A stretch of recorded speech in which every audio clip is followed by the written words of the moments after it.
Tem certas portas que a gente nunca deveria abrir. Não falo só de porta de madeira ou de ferro, mas daquelas que a curiosidade abre na nossa cabeça. O problema é que, quando você tem 12 anos, todo cadeado parece um convite. Meu nome é Estevão. O que vou contar aconteceu numa quarta-feira, lá por 2003, durante uma daquelas excursões de colégio que prometiam nos mostrar o mundo real.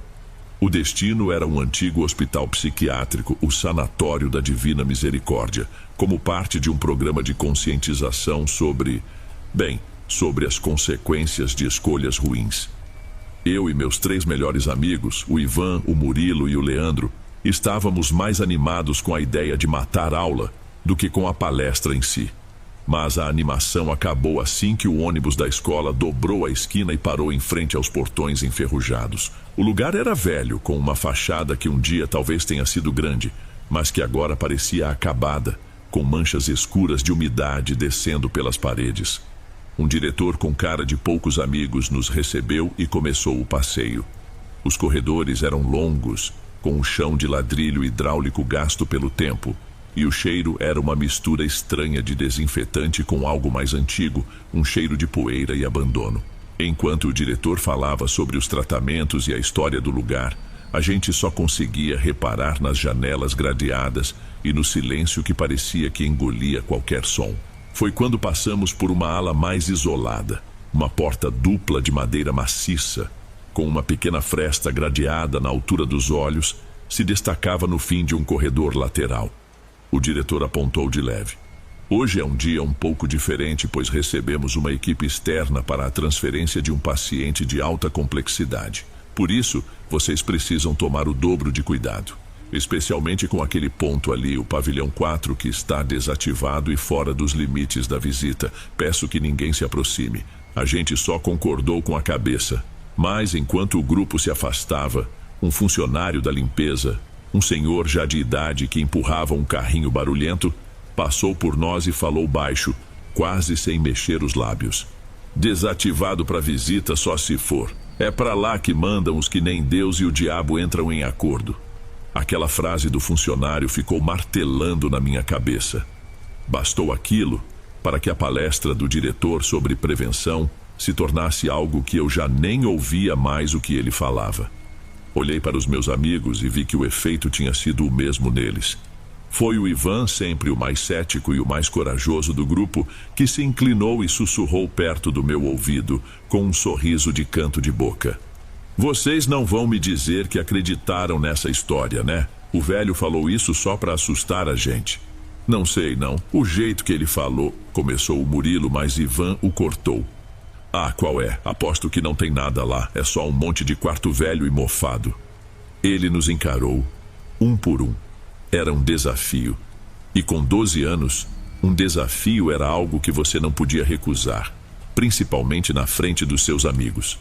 A oportunidade perfeita apareceu uns 20 minutos depois, quando nos levaram para uma espécie de anfiteatro pequeno para assistir a uma apresentação de slides. Era um cômodo escuro, abafado, e a atenção de todos os professores estava voltada para a projeção na parede. Aproveitamos o momento exato em que um dos monitores se atrapalhou com o projetor, causando uma breve confusão no escuro. Ivan me deu uma cotovelada leve. Eu entendi o sinal. Leandro fez um sinal negativo com a cabeça.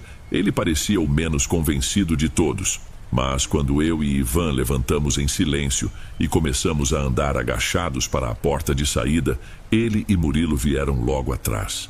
Ninguém notou.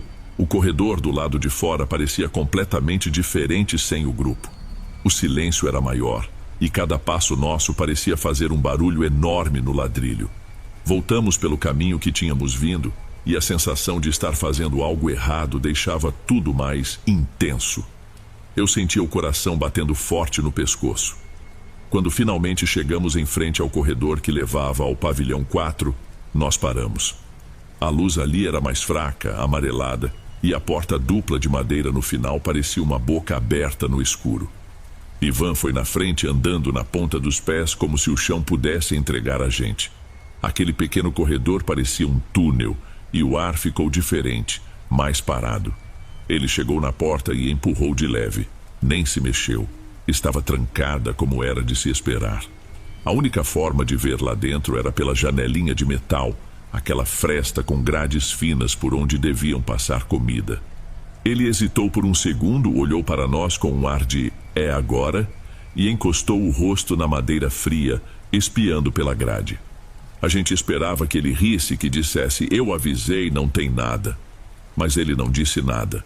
Ficou ali, parado, por uns 10 segundos que não passavam nunca. Quando ele se afastou, a cara de deboche tinha sumido do seu rosto. Ele estava pálido. Apenas fez um gesto com a cabeça, me dando a vez. Minha curiosidade venceu o receio. Me aproximei e colei o olho na fresta. O quarto lá dentro era branco. As paredes, o chão, o teto, tudo de um branco meio encardido. Não tinha janela, e a luz vinha de uma única lâmpada no teto, sem nenhum tipo de lustre, só o bulbo pendurado. No centro havia um catre de metal daqueles bem simples, e deitada nele, uma mulher. Ela devia ter uns 30 anos, usava uma camisola simples, também branca, e estava amarrada. Tiras de couro prendiam seus pulsos e tornozelos na estrutura da cama. Mas não era isso que me chocou. Ao lado dela, de pé, estava um padre de batina preta segurando um livro pequeno e rezando. A voz dele era baixa, um murmúrio constante e rápido que eu não conseguia entender. Ele mantinha uma das mãos na testa da mulher. Perto da porta, de braços cruzados, um médico de jaleco branco observava tudo com uma expressão que não era de medo, mas de quem estava analisando tudo. E encostados na parede do fundo, 2 homens grandes, vestidos com uniformes simples, olhavam para a mulher na cama, imóveis como se esperassem uma ordem. A cena toda era silenciosa e barulhenta ao mesmo tempo. O som era a reza do padre, mas o barulho vinha da mulher. Ela não gritava. Ela se contorcia. O corpo dela se arqueava na cama, lutando contra as amarras, e o único som que saía dela era um chiado, uma respiração forçada que parecia rasgar sua garganta a cada vez que ela puxava o ar. Murilo espiou por cima do meu ombro por um segundo e se encolheu, se afastando na hora. Leandro nem tentou, mas eu continuei ali, paralisado por aquilo. Contei para eles em sussurros o que estava vendo, e a descrição pareceu quebrar o medo inicial. Primeiro Murilo, depois Leandro, se aproximaram de novo. Até o Ivan voltou a olhar. Em pouco tempo estávamos nós 4 amontoados na porta, os rostos se revezando na pequena grade, paralisados por aquela cena estranha e terrível. A gente devia ter saído correndo naquele exato momento. Qualquer pessoa normal teria saído, mas nós não éramos normais. Éramos 4 garotos de 12 anos que tinham acabado de encontrar algo mais real e assustador do que qualquer história de terror. A gente não conseguia se mexer. Continuamos ali, revezando o olhar na fresta por não sei quanto tempo. A cena lá dentro não mudava. O padre continuava a rezar, o médico a observar e a mulher a lutar contra as amarras, o corpo se torcendo em silêncio, até que de repente ela parou. Toda a tensão que a fazia se contorcer simplesmente sumiu. O corpo dela relaxou na cama. O silêncio que veio depois foi tão de repente que pareceu fazer mais barulho que um grito. O padre parou de rezar no meio de uma frase, olhando para ela com cautela. O médico descruzou os braços. E então, lentamente, a cabeça dela começou a virar. Não foi um movimento normal. Parecia mecânico. O pescoço dela se virou numa velocidade constante e antinatural, até que seu rosto estivesse perfeitamente alinhado com a porta onde nós estávamos, com a fresta onde o meu olho estava espiando. Os olhos dela estavam abertos e ela estava olhando diretamente para mim. Havia uma lucidez ali que não existia antes, uma inteligência fria de outro tempo. E o pior de tudo, ela sorriu, um sorriso fino, sem humor, que não chegou aos olhos. Minha garganta secou. Tentei me afastar, mas meu corpo não respondeu. E então ela falou. A voz não era o chiado de antes. Era um sussurro seco, arranhado, mas que atravessou a madeira da porta como se ela estivesse falando dentro da minha cabeça. Leandro, atrás de mim, ouvi Leandro soltar um som engasgado. A voz dela se arrastou para o próximo nome com a mesma calma terrível. Murilo. Murilo deu um passo para trás, esbarrando na parede do corredor. O sorriso da mulher se alargou um pouco. Ivan. Ela disse o nome dele com um tom quase divertido. Vi de relance que o rosto do Ivan tinha perdido toda a cor. Por fim, aqueles olhos encontraram os meus de novo através da grade. Estevão, ouvir meu próprio nome saindo daquela boca foi como se o ar sumisse dos meus pulmões. Nós 4 ficamos ali, parados, sem ter para onde correr. A mulher respirou fundo, um som longo e sibilante, e seu sorriso desapareceu. A expressão dela se tornou algo vazio, uma promessa fria. A curiosidade de vocês abriu uma porta que não devia. A voz dela agora parecia vir de vários lugares ao mesmo tempo. Agora, um por um, vocês vão se juntar a nós. Foi isso que acordou a gente. O pânico finalmente tomou conta. Nós nos viramos e corremos. Não foi uma fuga organizada.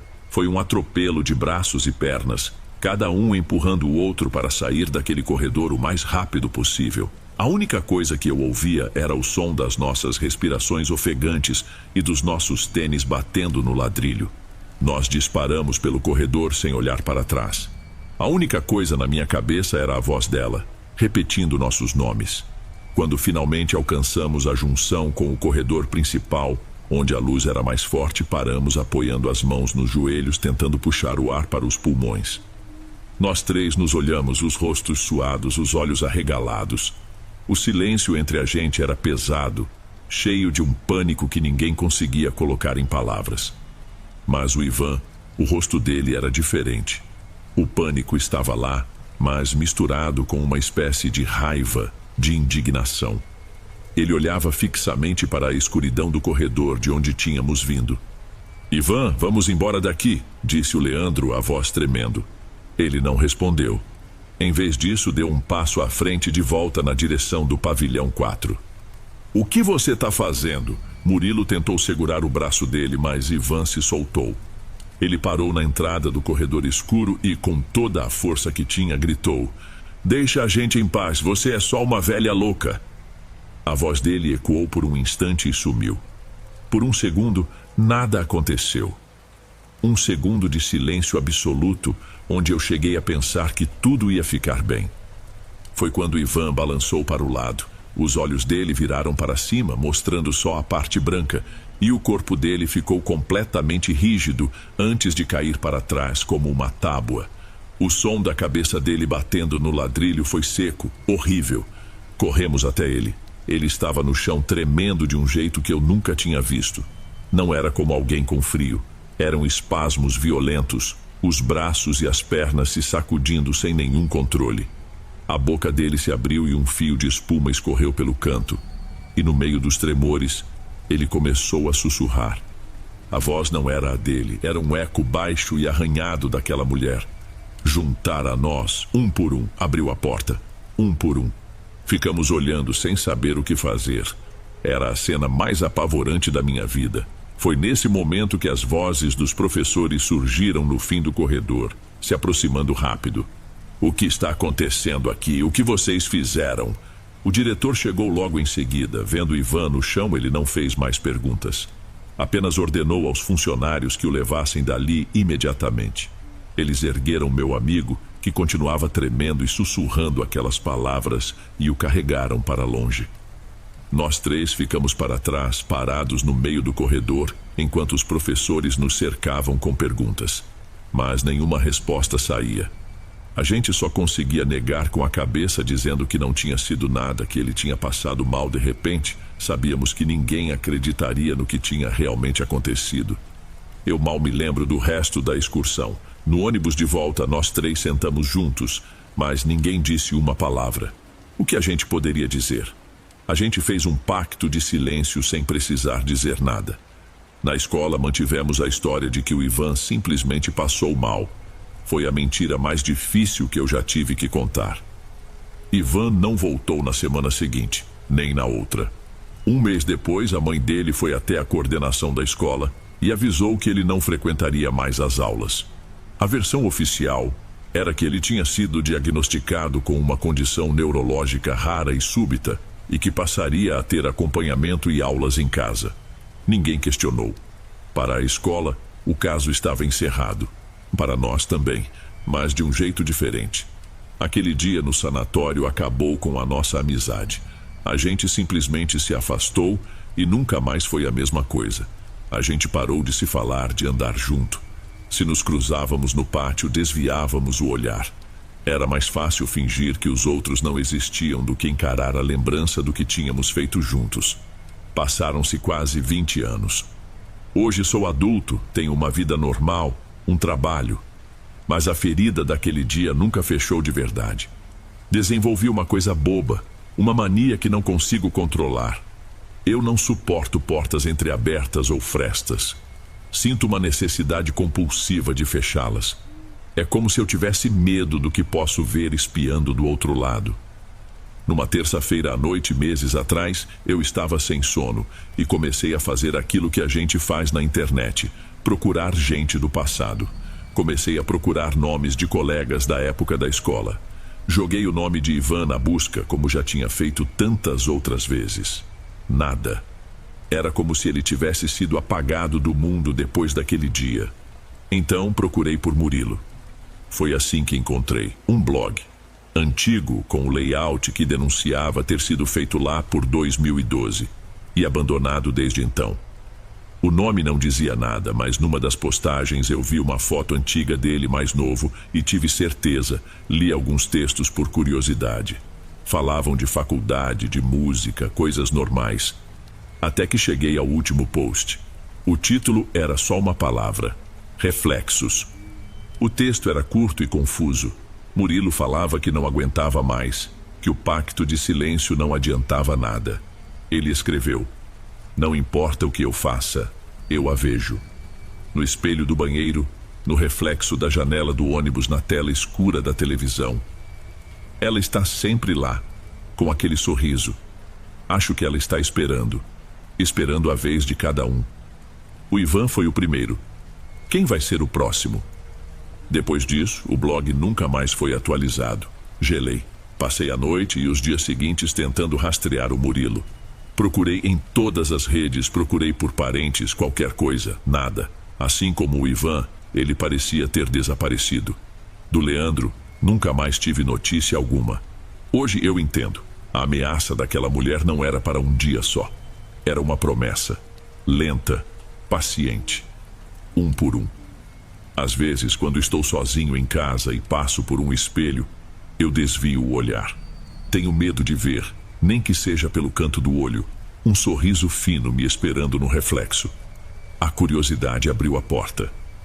E agora eu vivo com medo, porque não sei quando a minha vez vai chegar.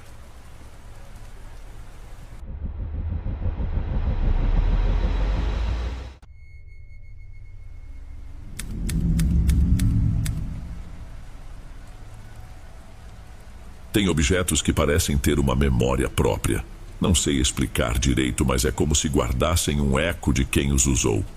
Há uns 4 anos, eu ajudo meu pai, Baltazar, e meu tio, Cícero, a tocar nosso negócio de família. A gente compra e revende o que sobra de casas antigas, então já vi de tudo um pouco. Móveis com marcas de copo de décadas atrás, caixas de fotografia cheirando a guardado, ferramentas que pertenceram a avós e bisavós. A gente se acostuma com essa sensação de mexer na vida dos outros. Mas nada, em todo esse tempo, me preparou para o que aconteceu uns meses atrás, numa quinta-feira. Era uma daquelas tardes quentes e lentas, o tipo de dia em que o asfalto parece suar. A gente estava voltando de uma avaliação na nossa caminhonete antiga, com os vidros abertos, sentindo aquele vento morno no rosto. Meu tio Cícero dirigia, meu pai ia no carona e eu, espremido no meio. Foi meu pai quem a viu primeiro, do outro lado da avenida. Uma mulher, parada na sombra de uma árvore enorme, em frente a um prédio grande, de fachada séria e silenciosa. Ela não fez sinal, não acenou, apenas ficou lá, nos encarando do outro lado da pista. Tinha algo na postura dela, o jeito que ela estava parada, que chamava a atenção. Cícero, sem entender o motivo, obedeceu ao instinto do meu pai e atravessou o canteiro central na primeira oportunidade, parando o carro rente à calçada. A mulher se aproximou da janela do meu pai. Ela era mais velha, vestia roupas escuras e formais demais para aquele calor. Sem dizer uma palavra, estendeu os braços. Segurava uma maleta de couro preto com um fecho de metal que brilhava mesmo na sombra. A maleta parecia nova, impecável. Meu pai baixou o vidro, confuso. "Quanto a senhora quer por ela?" Meu tio perguntou, já com aquele olho vivo de quem acha que vai fazer um bom negócio. A mulher não respondeu, apenas empurrou a maleta suavemente para dentro do carro, no colo do meu pai. Em seguida, deu 2 passos para trás e voltou para o mesmo ponto onde estava antes, atrás da árvore, e ficou nos observando partir. Arrancamos em silêncio, mas eu senti um incômodo na boca do estômago. Aquela maleta, ali entre nós, parecia fria demais para um dia tão quente. Meu tio foi o primeiro a quebrar o silêncio, uns 2 quarteirões depois. A voz dele tinha um tom animado que não combinava em nada com o clima dentro do carro. "Ganhamos o dia, hein? Uma maleta dessas, de graça. Deve ser de algum médico antigo, coisa de colecionador. Vale uma nota." "Para o carro, Cícero," meu pai disse com a voz baixa e firme. "Encosta ali na frente." Meu tio obedeceu, parando a caminhonete numa rua mais vazia, debaixo de umas árvores.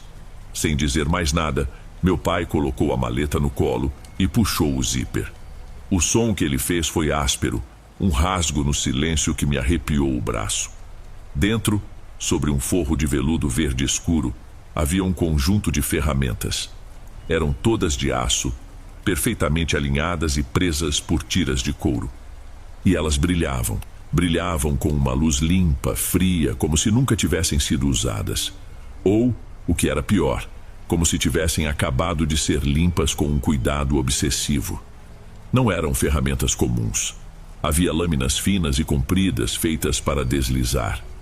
Pinças com pontas delicadas, mas com serrilhas na parte interna, desenhadas para agarrar e não soltar. Vi ganchos pequenos e curvos, quase como agulhas de crochê, mas afiados. E serras pequenas com dentes minúsculos que pareciam capazes de cortar algo duro e resistente com paciência. Tudo ali era feito para abrir, separar, afastar e explorar o que estivesse por baixo. Eram instrumentos de uma precisão que dava uma agonia. "Mas que beleza!" Meu tio sussurrou, se inclinando para ver melhor, vidrado no brilho do aço. "Isso aqui vale uma fortuna. É aço cirúrgico, do bom." Meu pai não respondeu. Ele apenas encarou os instrumentos por um longo segundo. Foi aí que um cheiro estranho me subiu pelo nariz. Um cheiro químico, adocicado, que lembrava hospital e floricultura ao mesmo tempo. Olhei para os lados, para fora do carro, mas não havia nada. O cheiro vinha da maleta.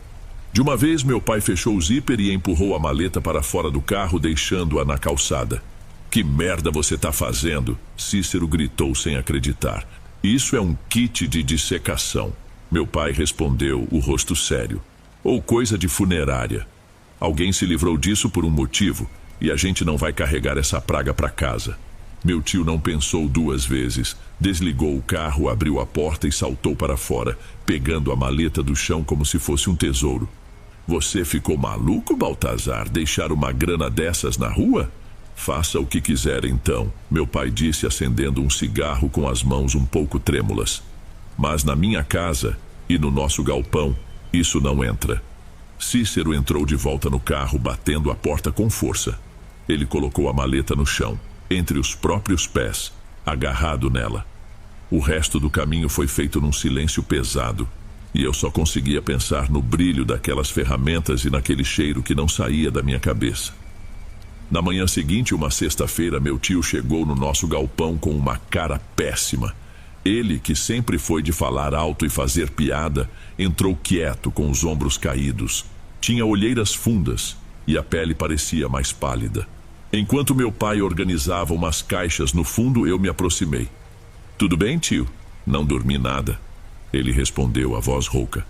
"Tive um pesadelo esquisito a noite inteira." Ele contou que sonhou que estava deitado numa sala muito fria, sobre uma superfície dura, de azulejo ou algo assim. Não conseguia se mexer, só olhar para o teto, onde uma luz branca e forte doía nos olhos. Ele não via ninguém.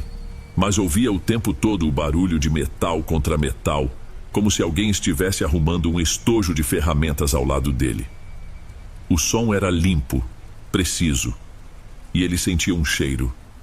O mesmo cheiro químico que eu senti no carro. Meu pai ouviu a última parte e veio vindo, secando as mãos num pano. Isso é sugestão, Cícero. Você ficou com aquilo na cabeça e sonhou besteira. Tomou um café forte? Meu tio só deu de ombros, mas não pareceu convencido. Durante o fim de semana, nós não nos falamos. Mas eu não conseguia esquecer. Às vezes, no silêncio de casa, eu achava que ouvia um ruído distante, como o de um zíper se abrindo. E aquele cheiro adocicado aparecia do nada por 1 ou 2 segundos e depois sumia, me deixando enjoado. Na segunda-feira, a situação tinha piorado muito. Meu tio parecia doente. Estava mais magro, com os olhos avermelhados e assustados. Assim que meu pai saiu para resolver uma entrega, ele se sentou numa cadeira com as mãos tremendo. Aconteceu de novo, Alexandre, o mesmo sonho, só que dessa vez foi diferente. A voz dele sumiu por um instante. Ele me disse que no sonho daquela noite ele sentiu o toque. Sentiu o frio do aço na pele dele. Uma ponta fina desenhando uma linha no braço dele, sem cortar, só marcando. Sentiu a pressão de uma pinça no seu pulso medindo alguma coisa. Ele disse que no sonho conseguiu virar a cabeça e viu o reflexo do próprio rosto numa das lâminas. Mas não era ele. Era outra pessoa, com as feições dele, mas com os olhos sem vida, vazios. Ele me confessou que logo depois de acordar, foi lavar o rosto e por um instante viu aquele mesmo reflexo no espelho do banheiro. Os mesmos olhos o encarando de volta. E o mais estranho, ele continuou quase num sussurro. De manhã, quando eu abri a maleta, as ferramentas pareciam mais limpas, mais brilhantes.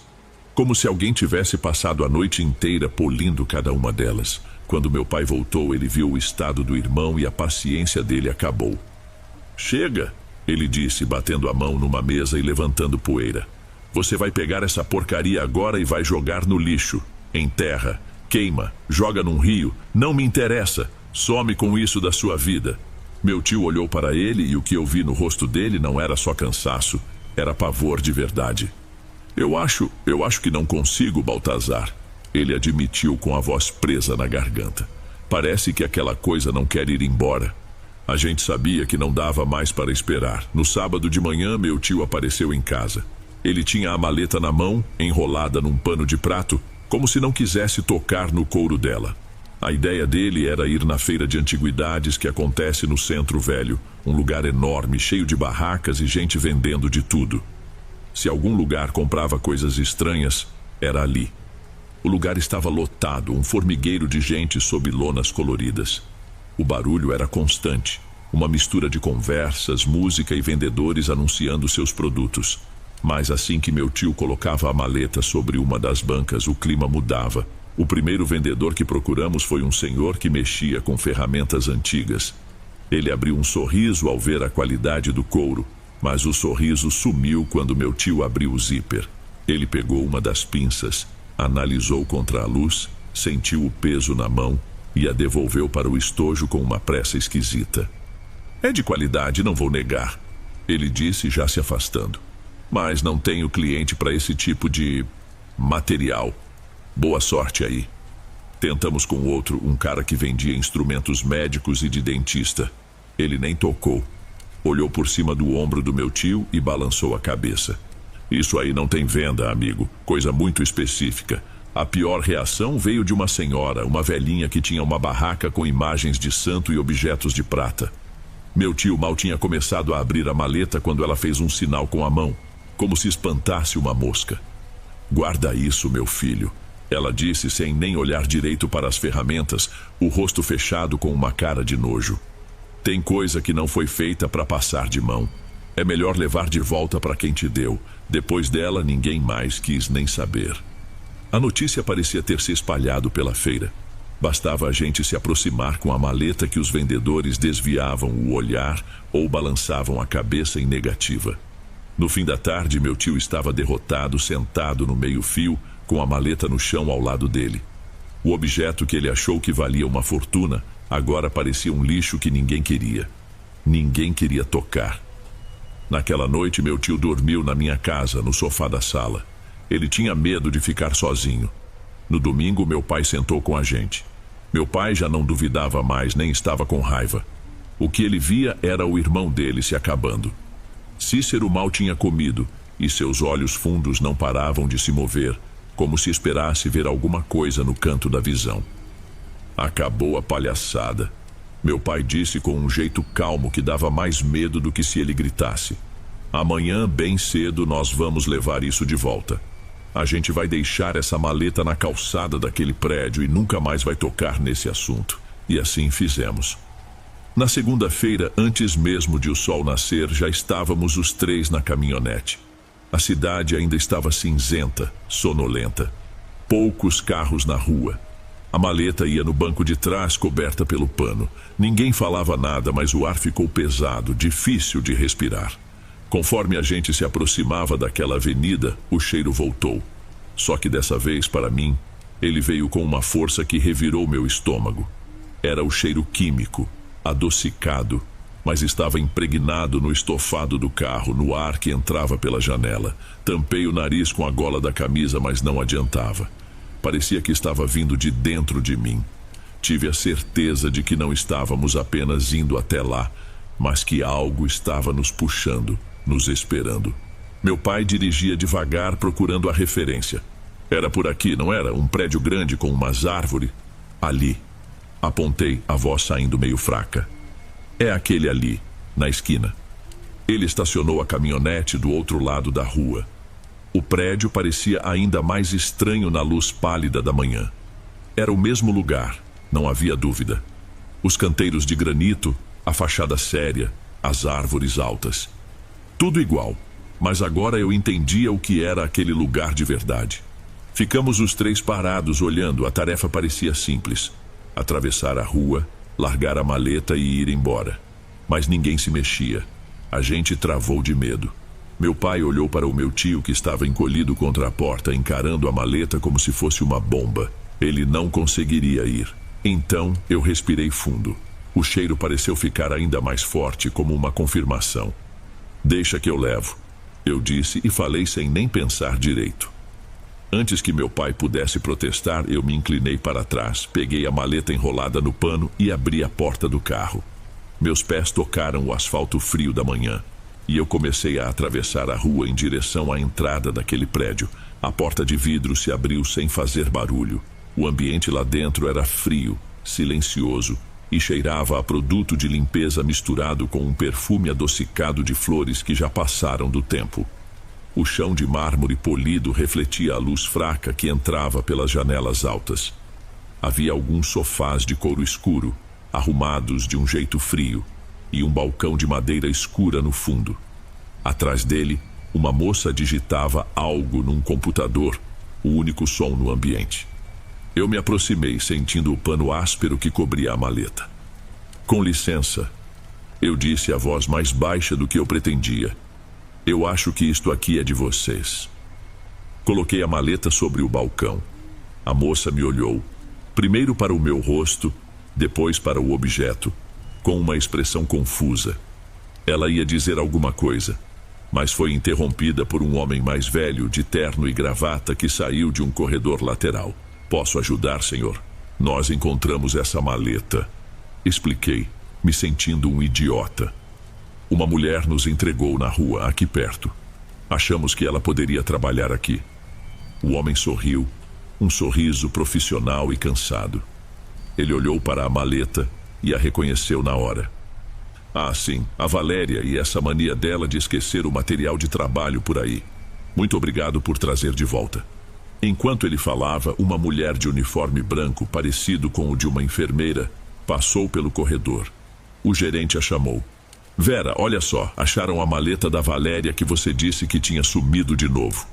A mulher Vera olhou para a maleta e depois para mim. Onde estava? Ela perguntou, a testa franzida. Então ela entregou a maleta na rua? Disse o gerente dando uma risadinha. A Valéria e as brincadeiras dela. Vera não riu. Ela me encarou séria. Era ela? O gerente perguntou para mim e apontou com o queixo para um retrato na parede, numa moldura prateada, ao lado de outros. Meu corpo inteiro travou. Era ela. A mesma mulher da rua, com as mesmas roupas escuras e o mesmo olhar parado. A pele na foto parecia um pouco mais viva, só isso. Ela mesma, consegui dizer. Pois é, disse Vera com um suspiro. Ela sempre dá um jeito de nos lembrar quando o aniversário de morte dela está chegando. Era obcecada pelo trabalho, essa mulher. Cuidava dessas ferramentas como se fossem filhas. O gerente apontou para a plaquinha de metal embaixo da foto. Eu li o nome gravado ali. Valéria Aguiar, 1985 a 2021. Eu não ouvi o resto. Dei um passo para trás, murmurei um de nada e me virei, andando o mais rápido que pude sem correr. Saí pela porta de vidro e o ar da manhã, mesmo poluído, foi o maior alívio do mundo. Entrei na caminhonete batendo a porta, ofegante. Parece que você viu um fantasma, meu pai disse, me olhando assustado. Eu tentei explicar, contar da foto na parede, do nome, do que eles disseram lá dentro. As palavras saíam atropeladas, sem fazer muito sentido. Meu tio, no banco do motorista, soltou um suspiro. O primeiro som de alívio que eu ouvi dele em dias. Ele se recostou no banco, relaxando os ombros. Acabou, ele disse, e a voz saiu bem baixinho, como se ele estivesse segurando o ar por dias. Acabou. Ele enfiou a mão no bolso da jaqueta, provavelmente procurando o maço de cigarros. Mas sua mão parou. O pouco de cor que tinha voltado ao rosto dele sumiu de novo. Seus olhos se arregalaram. Muito devagar, ele tirou a mão do bolso e a abriu na frente dos meus olhos. Na palma da sua mão, pequeno, frio e brilhante, estava um dos ganchos de dissecação da maleta.